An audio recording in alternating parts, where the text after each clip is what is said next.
The administration remains confident as both the president and the vice president plan to head to the Peach State this weekend. But do they really have a clear path to victory? Here to weigh in is Heritage Foundation legal fellow and manager of Heritage's Election Law Reform Initiative, Hans von Spakovsky. Hans, good to see you. Thanks for having me.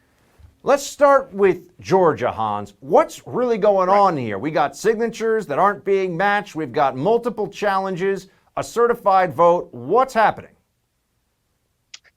Well, remember the margin of victory there was about 13,000 votes. They did a recount and the vote totals changed when they discovered that votes hadn't been counted in more than one county. The campaign's making a pretty good case that there ought to be a signature comparison done to make sure that the absentee ballots were valid. And one of the things that they pointed out, which is hard to understand, is, look, the rejection rate for absentee ballots is usually higher than ballots cast in a polling place because, voters make mistakes. In the 2016 election, the rejection rate was 2.9%.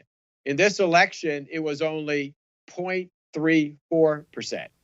I don't understand how in an election where many more people were using absentee ballots for the first time, the rejection rate could have dropped so dramatically unless election officials weren't actually doing what they're supposed to be doing, which is verifying the voter, the registration address, the signatures when they were coming in.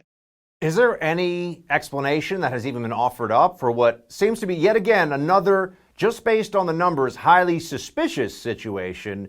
Have they said, we just got better at getting the word out so there were less people making those kinds of errors in Georgia? I'm just wondering, Hans.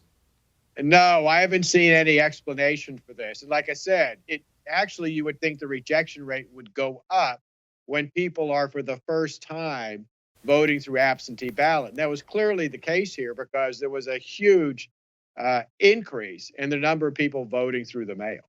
Now, the president had tweeted out, "Do something, Brian Kemp," referring to the governor there in Georgia. "You allowed your state to be scammed. We must check signatures and count signed envelopes against ballots.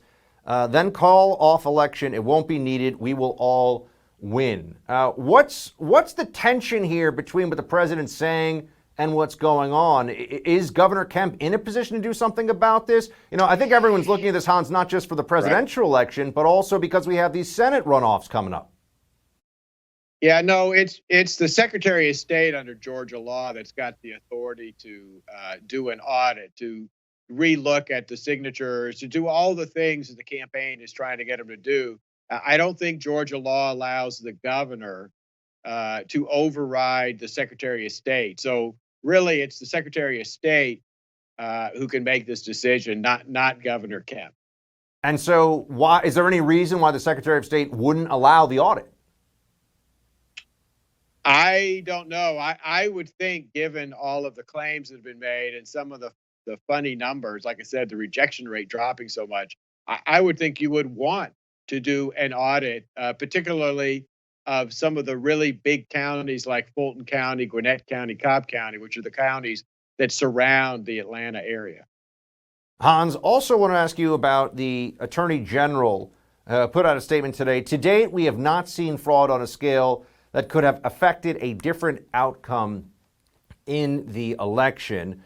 And the Trump legal team has already put out a response to them saying, with all due respect, there hasn't been any semblance of a Department of Justice investigation. We have gathered ample evidence. Let me ask you, I know you're not a one-man DOJ investigative team, so we're only going on what we can see here in the press and what the legal team has provided so far in public.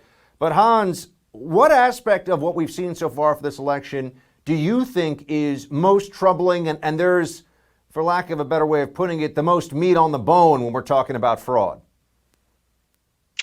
Well, I think actually the biggest, most powerful case that the Trump administration has is probably in Pennsylvania, where you had state officials basically overriding state law and doing two things. One, allowing absentee ballots to be counted that came in after Election Day, which violates state law.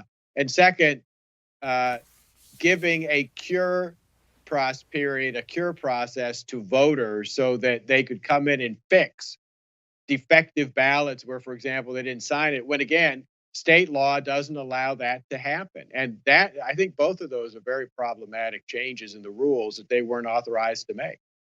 Hans, the Georgia Senate runoffs on January 5th are going to get a Right. whole lot of political heat going. It's already starting. But right now, more than 900,000 people have requested absentee ballots in Senate runoffs, in these Georgia Senate runoffs. Do you feel like we have the safeguards in place and that there's been at least enough light shown on some of these issues that we can trust that the Georgia Senate runoff election is going to be conducted in accordance with the law? No, I'd be worried about it, particularly because just like in other counties, you've had allegations that, for example, absentee ballots in some places were accepted after the statutory deadline. Plus, you had other places where observers were unable to see the processing, handling, and counting of absentee ballots because they were either kept out or kept so far away that they couldn't tell whether election officials were actually doing their job and doing the kind of verification that they should. Hans, great to see you. Thanks so much for sharing your expertise. Thanks for having me.